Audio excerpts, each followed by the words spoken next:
Dia, irmãos? Tá ligado? Liguei certo? Foi.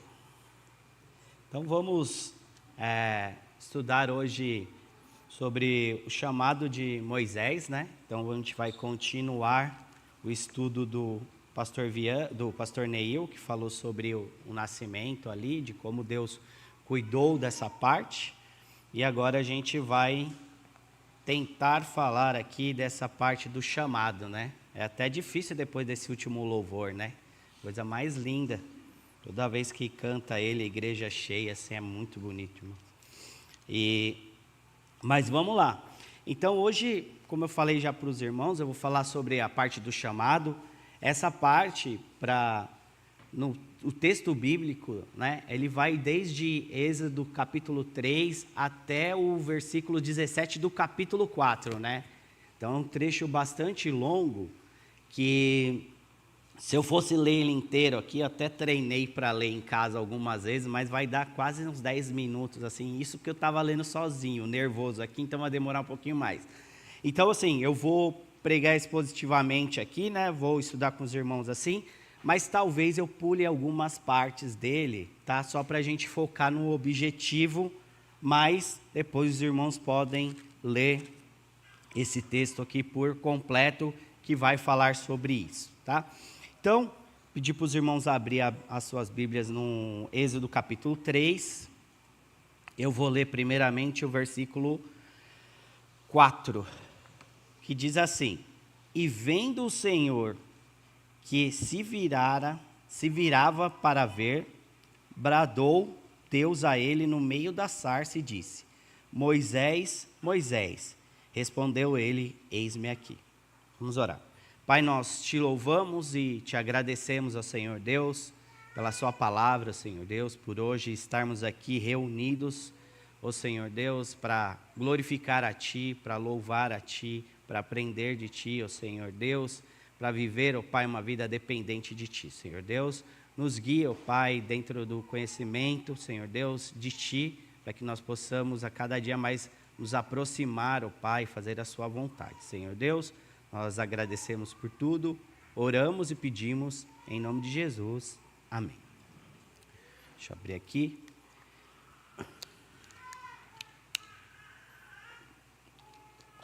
Então, irmãos, hoje nós vamos ver essa parte de Moisés, né? E eu fiquei, quando estudando isso, essa parte da Bíblia, né? Eu fiquei pensando quantas vezes que Deus coloca a gente à frente de alguma coisa, né? E a nossa primeira coisa que vem à cabeça, a nossa primeira ideia é assim: mas eu acho que tem alguém mais preparado para isso, né? É a primeira coisa que a gente pensa, né? A gente pensa assim: pô, mas eu não sei me expressar muito bem, né? Às vezes eu falo, minha cabeça pensa de um jeito, eu falo do outro, né? A gente pensa também assim: não sei se eu tenho conhecimento suficiente para estar ali naquele lugar. A gente pensa: será que eu sou a pessoa certa? Então essas coisas, elas vão passando muito pela nossa cabeça, né? E assim, e essas coisas, ela passa tanto quando a gente está numa posição igual eu estou hoje aqui, de ter que levar um estudo para quase 200 pessoas, quando também ela passa na nossa vida profissional, ela passa talvez numa conversa com algum amigo, de um aconselhamento.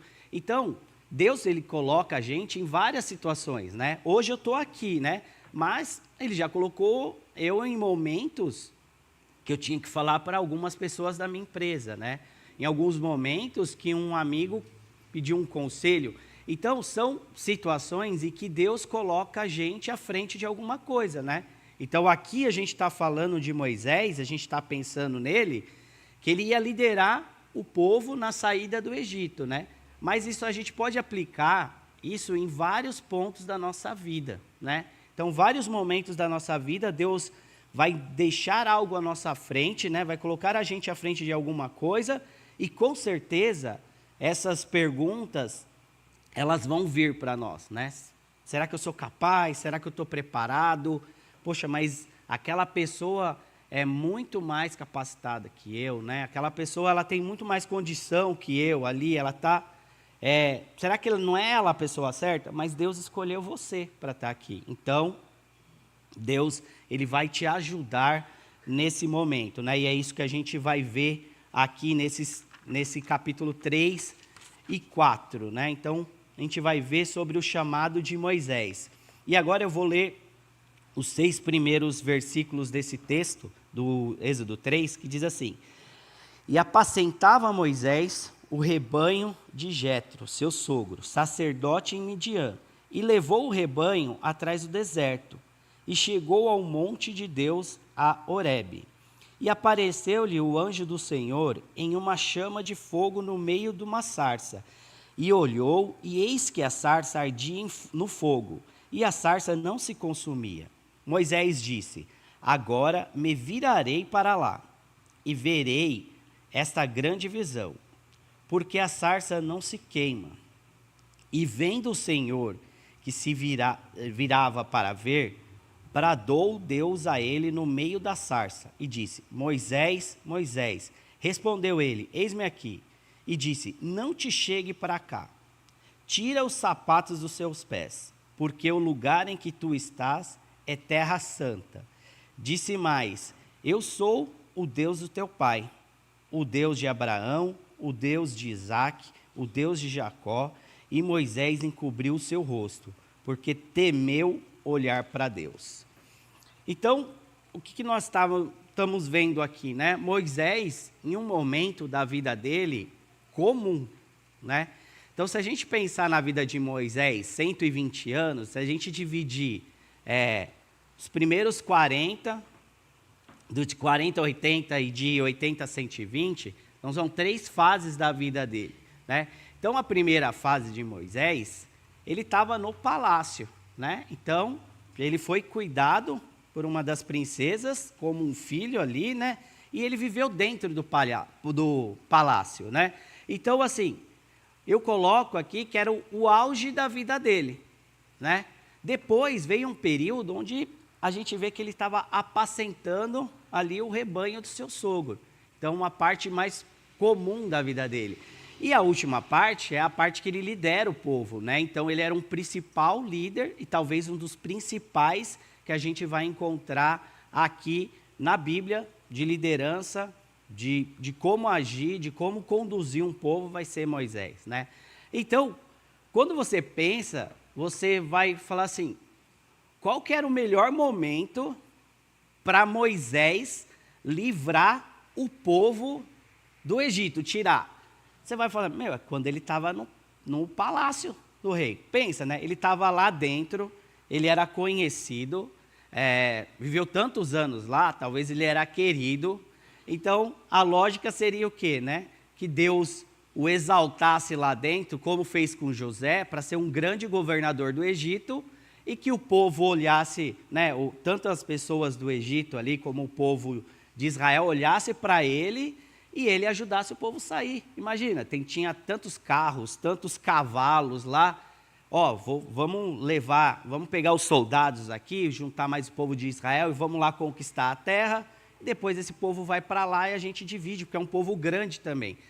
Seria muito mais fácil, né? Se a gente pensasse. Mas não, essa é a minha visão, né? Na visão de Deus é diferente. Deus tem um propósito para tudo, né? E tinha um propósito para o povo, e tinha um propósito para os 40 anos que eles tinham que passar também no deserto. Então, o primeiro ponto é que Deus, ele trabalha de forma simples, né? Parece para a gente que não é simples, mas comum. Então, ele escolhe pessoas comuns para que faça a obra, né? Então, se a gente for ver, depois eu fiquei curioso, né? E comecei a pesquisar assim sobre os chamados comuns, né? Então, existem muitos chamados comuns na Bíblia, mais do que eu estou chamando aqui dos espirituais, dos que têm visão, né? Então, assim, olha, teve o de Moisés, que a gente está vendo, que ele estava pastoreando, Davi também estava, Gideão estava malhando trigo, Amós, Pedro estava pescando, Mateus estava trabalhando com os impostos, Eliseu Então, assim, a gente vê vários homens com vidas comuns e que estavam trabalhando quando Deus chama. Então, assim, Deus chama as pessoas comuns para fazer a obra dele, né? Então, Deus chama a gente, né? Pessoas também que estamos no nosso dia a dia, estamos trabalhando.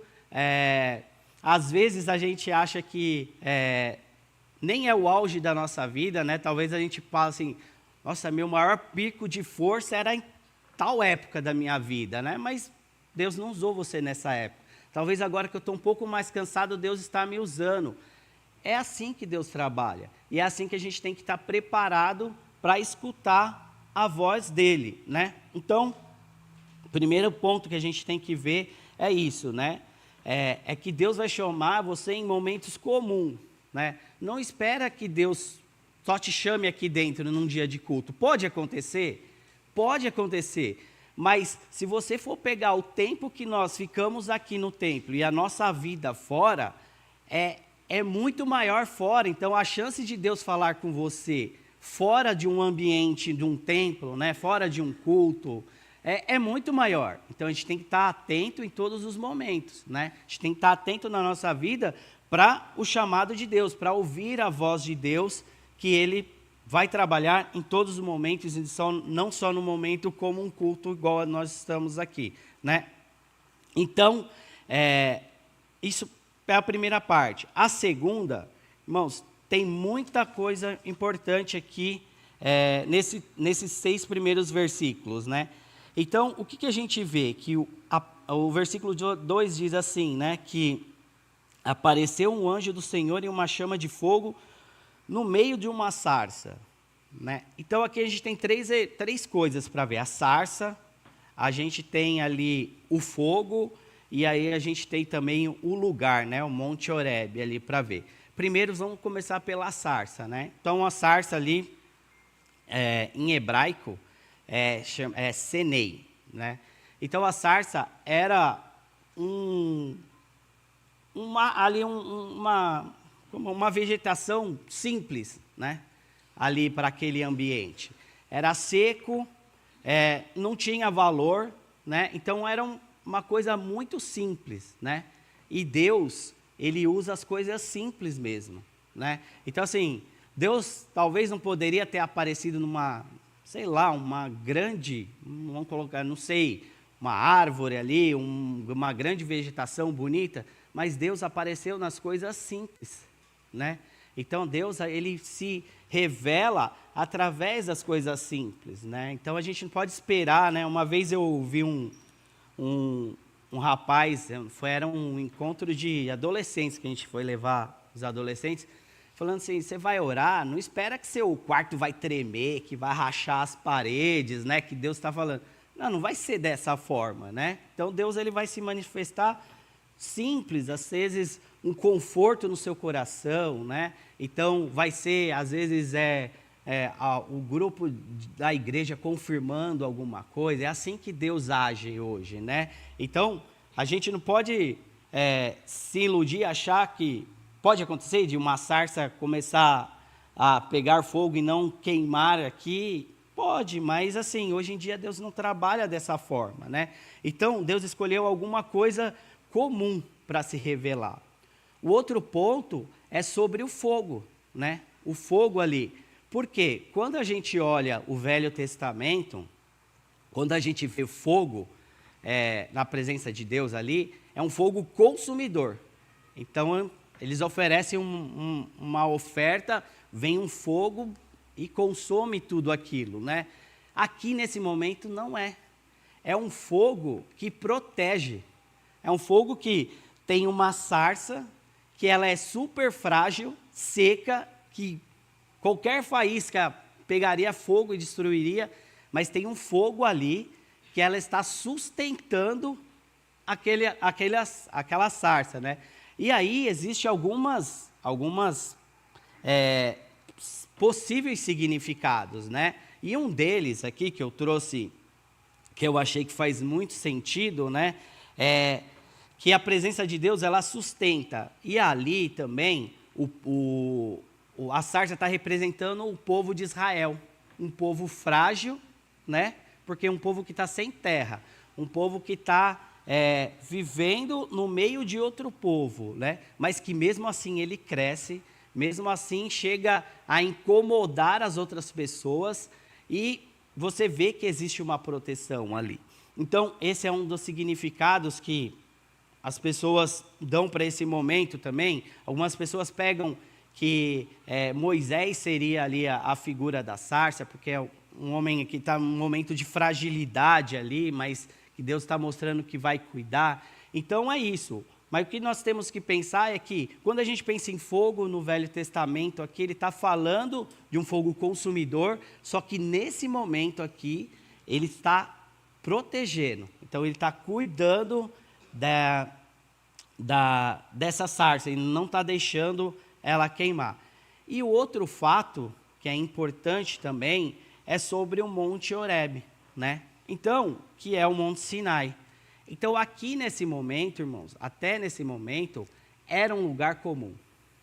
Então, não tinha nada de especial até esse momento aqui. Então, eu imagino que Moisés já deveria ter passado lá, se ele estava apacentando e ele já estava há 40 anos ali naquela região, ele já devia ter passado por lá outras vezes, né? Então, ali talvez seria um lugar comum para ele, onde ele estava, né? Mas ali, naquele momento, a partir daquele momento, ele se torna um lugar diferente. Ele se torna um lugar sagrado, a partir dali. E olha que ali ainda, o Monte Sinai ele vai se tornar um lugar sagrado mesmo, em Êxodo 19, ali onde Deus fala com Moisés, né? Mas, agora, naquele lugar ali, era especial. Tanto é que no versículo 5 diz, e disse, não te chegues para cá, tire os sapatos dos seus pés, porque o lugar em que tu estás é terra santa. Então, quando um lugar se torna santo, né? Como que a gente tem que pensar? Um lugar só é santo quando existe a manifestação de Deus ali. Então, qualquer lugar onde Deus estiver presente, é santo aquele lugar, né? Então, nesse momento, ali, o Monte Sinai, ali era santo, por quê? Porque Deus estava lá. Deus estava ali naquele momento. Outras vezes que Moisés passou por lá, eu imagino, ali era um lugar comum, mas a partir daquele momento, da manifestação de Deus ali, se tornou diferente. E isso é para tudo na nossa vida. Esse lugar aqui, ele é santo porque nós estamos aqui, Deus está andando por aqui. Então, todas as vezes que existe uma manifestação de Deus, ali é um lugar santo. Aonde a gente chegar, tem que ser um lugar santo. Por quê? Porque o momento que nós recebemos o Espírito Santo, aqui é terra santa também. Então, nós temos que tomar cuidado com as coisas. Olha só como Deus dá tanta importância para isso. Tem um texto que a gente estuda na sala de batismo, Deuteronômio capítulo 23. Deuteronômio 23, ele é os versículos do 12 a 14, eu vou ler. E diz assim, ó: também terás um lugar fora do arraial, para onde sairás. E dentre as duas armas terá uma pá, e será que, quando estiveres assentado fora, então com ela cavarás. Virando-te, cobrirás e o que defecaste. Porquanto o Senhor teu Deus anda no meio do arraial, para te livrar e entregar a ti os teus inimigos, pelo que o teu arraial será santo, para que ele não vejas coisa feia em ti e se aparte de ti. Olha só, então, o povo vai para a guerra, eles montam um acampamento, né? Um arraial. O soldado ele tinha que levar uma pá. Para quê? Para que quando ele fizesse as necessidades dele, ele tinha que cavar, fazer e cobrir.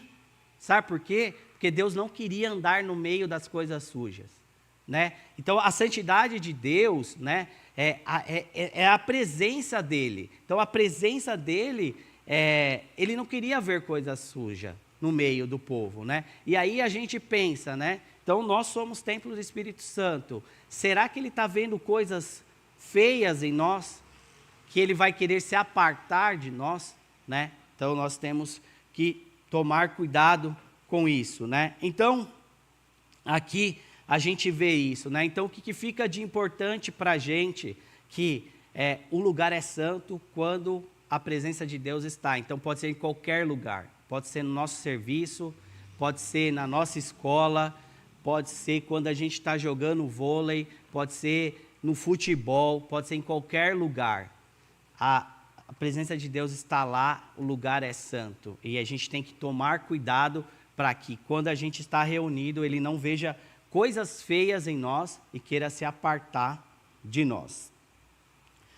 O outro ponto aqui que tem ainda nesses 6 primeiros versículos é sobre o chamado mesmo, né? Então, olha só, Deus chama pelo nome Moisés, né? Ele fala, Moisés, Moisés, né? Então, é muito interessante aqui também o chamado de Deus, né? Quando você chama alguém pelo nome, né? Porque você pode chamar, ô, chega aí. É uma coisa, né? Ô, rapaz, né? Quantas vezes você fala, ô, moço, ô, senhor, né? Não faz isso? A gente faz bastante isso, quando a gente não sabe o nome da pessoa, dá licencinha aqui, senhor, né? Para passar. Então, não mostra uma intimidade com a pessoa, que você não sabe nem o nome dela, né? Mas aqui não, né? Deus chama Moisés, ele fala, Moisés, Moisés, e ele repete o nome de Moisés 2 vezes. Eu até fiquei curioso com isso. E eu pesquisei outras pessoas que foram chamadas 2 vezes pelo nome na Bíblia. Olha só, Abraão. Então, Abraão, ele foi chamado 2 vezes. Sabe em que momento? Momento que ele ia sacrificar Isaac. Jacó foi chamado 2 vezes. Está em Gênesis também, 46. Sabe que o momento? O momento que ele tinha que ir para o Egito para encontrar José. Samuel foi chamado 2 vezes, quando ele estava no templo, quando Deus tinha que avisar ele que ia trocar o sacerdote e os filhos, porque os filhos não caminhavam, né, e as coisas não iam bem ali no templo ali, né? Aí, agora no Novo Testamento, Jesus, ele fala com Marta e com Pedro. Ele fala, Marta, Marta, Simão, Simão. Essas duas vezes aqui, Deus está instruindo eles, mas você nota o quê? Que eram pessoas muito íntimas dele, né? Marta e Pedro. E o último que aparece é sobre Saulo, né? Saulo, né? E vendo aqui, quando Deus se revela, né, para Saulo ali, e fala para ele o que ele vai, as coisas que ele vai fazer, né? Mas o que é interessante, tirando Marta e Simão, Pedro, as outras pessoas, todos eles, de alguma forma, responderam, eis-me aqui. Os 3 primeiros, eles falam, eis-me aqui, né? Paulo, ele fala assim, o que queres que eu faça, né? Então, assim, de alguma forma, essas pessoas se dispuseram a ouvir, falou, eis-me aqui, né? Então, se entregaram ali.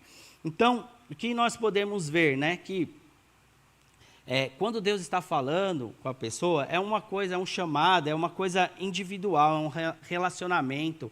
E nessas pessoas que ele chamou 2 vezes, existia uma urgência, né? Existia alguma coisa muito grande que essas pessoas, elas tinham que fazer para o bem do povo, né? Para o bem daquela nação.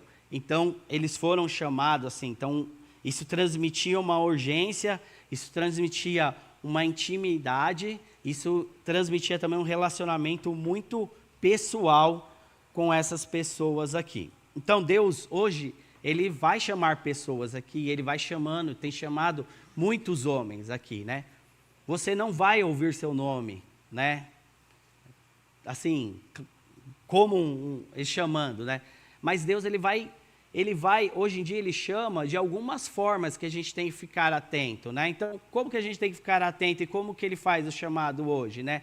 Hoje ele usa a igreja, ele usa as circunstâncias, né? Ele usa a palavra dele, é igual eu falei para você, você vai lendo, você vai orando, vai sentindo um conforto no coração. Então é dessa forma que Deus fala. Então não adianta a gente esperar, se você está sentado esperando ouvir seu nome, né?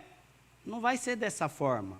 Agora vai ser a circunstância da igreja, talvez tenha algum lugar precisando de um pastor, e você fala assim, puxa, eu acho que eu tenho chamado, né? Assim, aquela coisa no seu coração, tem lugares precisando de pastores, né? Tem lugares que precisam ser, o evangelho precisam ser pregados, né? Igual a gente teve as conferências missionárias, tem o mundo árabe, né? Tem que vem crescendo muito grande e precisam ouvir a palavra de Deus. Então, as circunstâncias estão aí, né?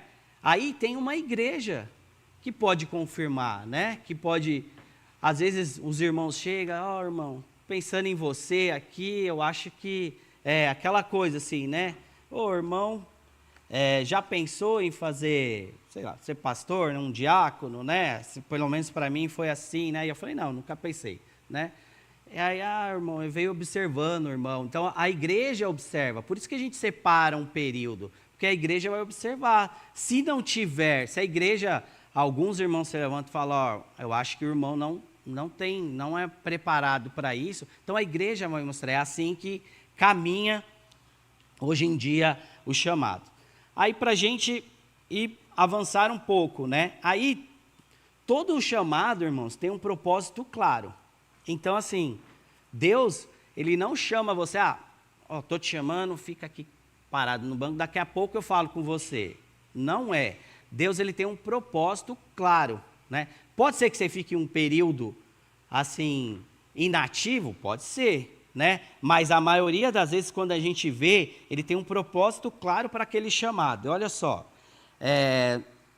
versículo 7. E disse o Senhor, tenho visto atentamente a aflição do meu povo, que está no Egito, e tenho ouvido o clamor por causa das causas dos exatores, porque conheci as suas dores. Portanto, desci para livrá-lo da mão dos egípcios, e para fazê-lo subir daquela terra, e subir daquela terra, a uma terra boa e larga, uma terra que mana leite e mel, ao lugar do Cananeu, do Eteu, do Amoreu, do Perizeu, do Eveu e do Jebuseu. Então, assim, olha só, Deus, ele tinha um propósito, né? Então, o chamado de Moisés foi por quê? Porque Deus viu o sofrimento do povo, Deus, ele desce para agir e Deus envia Moisés, né? Igual eu falei para vocês, Deus poderia fazer tudo sozinho? Poderia. Ele poderia mandar uma praga e matar todos os egípcios. Ele não fez a praga que matou os primogênitos numa noite? Ele poderia ter feito tudo sozinho. Mas igual o pastor Neil, ele vem falando aqui, né, algumas vezes já, Deus, ele escolhe os homens para contar a história. Então ele escolhe homens. Então tem coisas que é com ele, o milagre era com ele, né? Mas tem coisas que é com os homens. Então, assim, liderar o povo ali, falar com o faraó, acho que comeram 5 minutos meu. Eu que bato, eu sei o horário, hein? Ó. Eu sei o horário. 10:05 e 10:10. O Tarso ali, ó, bateu antes. Vamos lá. Então, o que acontece aqui, né? Então, Deus pode fazer as coisas sozinho? Pode. Mas tem partes que cabem a nós fazer. Então, cabia a Moisés falar com o faraó, cabia a Arão estar caminhando com ele ali, cabia a Moisés levar o povo no Egito. Então, tem coisas que não tem jeito, cabem a nós, né? Igual o pastor falou hoje, assim, de Balaão, a mula. poderia ser um homem, mas Deus usou a mula ali, né? Então, assim, Deus está usando a gente para falar da palavra de Deus. Deus vai levar a gente para Álvaro. Poderia ser os irmãos de lá? Poderia, mas Deus está levando a gente para lá, né? Então, Deus, Ele vai usando, né? E Ele usa dessa forma. Então, Ele escolhe as pessoas para mostrar o plano de Deus aqui para o resto da humanidade. E aí, avançando mais um pouco, né? Agora a gente vai entrar numa parte mais complicada aqui, que são as desculpas de Moisés, né? Então, agora eu vou pular alguns versículos aqui, eu vou lá para o 4, no versículo 1 aqui, né? Então, diz assim, ó. Então respondeu Moisés e disse, mas eis que não crerão, nem ouvirão a minha voz, porque dirão, o Senhor te apareceu? E o Senhor lhe disse, que é isto na tua mão? E ele disse, uma vara. E ele disse, lança na terra. E lançou a terra, e tornou-se em cobra, e Moisés fugia dela. Então disse o Senhor a Moisés, estende a tua mão e pega pela cauda. Estendeu a sua mão e pegou pela cauda, e tornou-se em vara. Então aqui o primeiro ponto que a gente vê é uma insegurança, né? Uma insegurança de Moisés na ocasião. Então, se a gente pegar um pouco da vida dos primeiros 40 anos dele, ele sai fugido do Egito, né? Então, ele sai numa condição que ele mata um homem ali, e aí ele também não estava nem sendo bem visto ali entre o próprio povo, que falou, quem te colocou juiz sobre nós, né? E daí, do nada, 40 anos depois, ele vai chegar lá e vai falar assim, o Senhor falou comigo, né? Então, ele tinha uma insegurança. É comum a insegurança nossa, né? Então, assim, a pessoa que não sobe aqui para falar que não se sente insegura, é difícil, né? Talvez muitos anos de experiência, talvez ela se sinta confiante aqui, mas é difícil por causa daquelas coisas que a gente coloca na nossa mente, né? Será que não tem ninguém aqui mais preparado que eu? Claro que tem. Tem irmãos muito antigos aqui de palavra, de pregação, né? Então, assim, será que não tem ninguém, né? Então, a insegurança, e Moisés está nesse momento. Será que eu saí de lá, não estava muito bem visto lá, né? Agora eu tenho que voltar para lá, né? Então, existia uma insegurança, né? Mas o que Deus prova com isso, né? Deus prova que Ele está com ele. Fala assim, joga essa vara no chão aí. Jogou, virou cobra, pega de novo. Então, assim, Deus, Ele fez um milagre. Deus está falando assim, tá vendo isso aí? Você não vai chegar sozinho lá. Fica tranquilo, eu estou indo com você, né? Então, eu estou indo com você. Vamos pular mais alguns versículos agora. Vamos lá para o 10. Então disse Moisés ao Senhor, meu Senhor, eu não sou homem eloquente, nem ontem, nem de anteontem, nem ainda desde que tens falado ao teu servo, porque sou pesado de boca e pesado de língua. E disse o Senhor, quem fez a boca do homem? Ou quem fez o mudo, ou o surdo, ou o que vê, ou o cego? Não sou eu o Senhor? Vai, pois, agora, e eu serei com a tua boca, e te ensinarei o que hás de fazer. Vou ler até o final agora. Ele, porém, disse, meu Senhor, envia-me pela mão daquele a quem tu hás de enviar. Então se acendeu a ira do Senhor contra Moisés, e disse, não é Arão, o levita, teu irmão? Eu sei que ele falará muito bem. E eis que ele também sai ao teu encontro, e, vendo-te, se alegrará o seu coração. E tu falarás e porás as palavras na sua boca, e eu serei com a tua boca, e com a dele, ensinando-vos o que hás de fazer. E ele falará por ti ao povo, e acontecerá que ele te será por boca, e tu serás por Deus. Toma, pois, esta vara na tua mão, com que farás os sinais. Então, aqui a gente vê um trecho de a insegurança, né?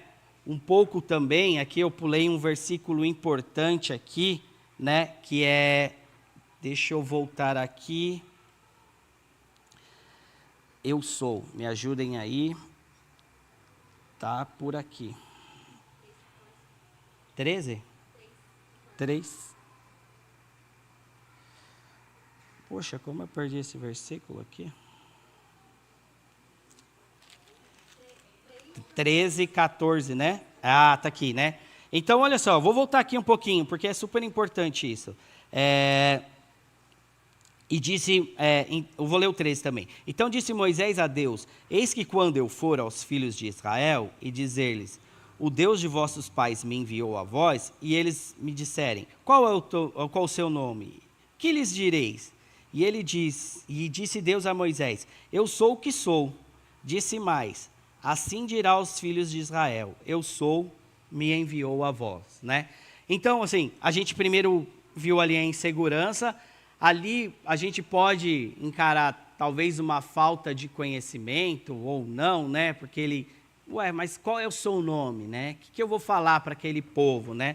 E Deus fala para ele, Deus se revela como eu sou. A gente não vai ter tempo aqui, mas o pastor Viana está pregando sobre o eu sou, né? Isso é tão complexo, irmão, é tão complexo falar disso que depois vocês podem ir lá em João capítulo 8, né? Não vou ler agora, no 58 e 59, que quando Jesus se revela como eu sou, o povo lá de Israel pega a pedra para apedrejá-lo, né? Então, assim, é tão complexo isso, porque o eu sou, ele parece tão simples, mas é uma coisa que ele está em todos os lugares, né? Então, assim, o que ele estava querendo dizer aqui para Moisés? Falou assim, ó, não importa da onde eu vim, não importa quem eu sou, só fala que eu sou, né? Eles vão entender isso, e realmente eles entenderam. Realmente, a história mostra que quando fala eu sou, eles sabem exatamente, assim, ele é muito complexo, né? Então, o eu sou, ele está fora do tempo, ele está, para a gente, é difícil de tentar simular, mas é fora do tempo, assim, você não consegue colocar ele em espaço nenhum, porque Deus não cabe em nada disso, né? O pessoal de casa ri de mim, porque eu gosto muito de coisas do espaço, né? Então, assim, eu fico vendo lá, eu fiquei assistindo live lá da nave, 3 horas voando no nada ali, então eu gosto muito, assim, né? Não teria coragem de ir, mas eu gosto muito. E quando eu olho o espaço, para mim é a prova de Deus o espaço, porque a relação do tempo, singularidade, é uma coisa tão difícil de explicar que eu falo que isso é Deus, assim, só pode ser Deus, porque o tempo é diferente quando você viaja na velocidade da luz, é uma loucura tão grande, assim, difícil. Daí eu leio, eu sou, para mim encaixa as coisas ali e eu fico confortável com isso, porque Deus é tão grande que a gente não consegue explicar, né? Mas Moisés estava passando por tudo isso, assim, né? Um conhecimento, talvez uma falta de conhecimento, uma rejeição, né? Algumas coisas que ele queria, que ele tinha isso. Mas o que é importante disso daqui? O que Deus está mostrando quando faz um sinal, quando fala, ó, eu sou, pode falar, é que Deus está mostrando para Moisés o quê? Que independente da falta de habilidade dele, das falhas dele, que Deus, ele era suficiente para aquele momento. Você só precisa de Deus, né? Então, assim, o que Moisés precisava aqui? Só de Deus. Em nenhum momento, você lê o texto depois inteirinho, nenhum momento você vai ver um Deus motivador. Não, vai lá que você pode, vai lá que você é um super líder, que você é uma pessoa incrível, que você já aprendeu, estava lá no palácio e sabe todas as coisas, agora deu o meu horário mesmo, sabe todas as coisas já, né? Deus em nenhum momento exalta. Deus, ele mostra exatamente que a dependência de Moisés tem que ser de Deus, né? Então Deus fala, eu vou estar com você. Deus fala, ó, eu vou fazer o milagre. Pode falar que eu sou, tá lá. Então, assim, é a dependência de Deus. Então, realmente a gente não é capaz de estar aqui, não é capaz não é capaz no sentido assim, né? A gente não merece fazer isso, né? Por nossa própria mérito, a gente não merece estar aqui, a gente não merece ir na viagem missionária, a gente não merece liderar um ministério. Mas aí que está, é porque se fosse depender de nós, não daria certo, é que a dependência é de Deus. Então Deus ele sustenta, Deus ele capacita, Deus ele vai te dar a palavra certa na hora de falar, Deus vai pôr pessoas ao seu lado que vai caminhar contigo para fazer coisas que você não consegue, porque nem tudo você tem habilidade, né? Mas aí Deus coloca uma pessoa ali, puxa, ele é habilidoso naquilo ali, né? E Deus vai colocando, assim como Deus, tá bom, não tem problema, você não sabe falar? Arão sabe, ele vai falar bem lá, né? Coloca ao lado. Mas perceba que Deus não deixou de usar Moisés, mesmo diante das incapacidades que ele tinha. Ele falou, tá bom, eu vou te ajudar. Estou ali, se eu não tiver, tem outra pessoa que vai saber fazer ao seu lado. E é assim que Deus fez com esse chamado de Moisés. Então é isso, irmãos, eu vou orar agora e a gente vai para as nossas classes. Pai amado, nós te agradecemos, ó Senhor Deus, pela sua palavra, agradecemos, ó Pai amado, porque o Senhor nos capacita mesmo diante das nossas falhas, mesmo diante, Senhor Deus, da nossa incapacidade de querer te representar, ó Senhor Deus, o Senhor opera através de nós, ó Senhor Deus, que o Senhor possa nos usar em todos os momentos das nossas vidas, ó Senhor Deus, para glorificar a Ti, seja num trabalho, numa escola, seja numa diversão, ó Senhor Deus, que o Senhor possa estar à frente de tudo, ó Senhor Deus, nos capacitando, porque o Senhor é suficiente, ó Senhor Deus, para tudo, ó Pai amado. Nós te agradecemos, ó Senhor Deus, por esse momento, clamamos agora pelas nossas aulas, ó Senhor Deus, que possamos continuar esse aprendizado, ó Senhor Deus, para fazer a sua vontade nas nossas vidas. Pai, nós te agradecemos por tudo, oramos e pedimos em nome de Jesus. Amém. Desculpa pelo horário aí. 2 minutos.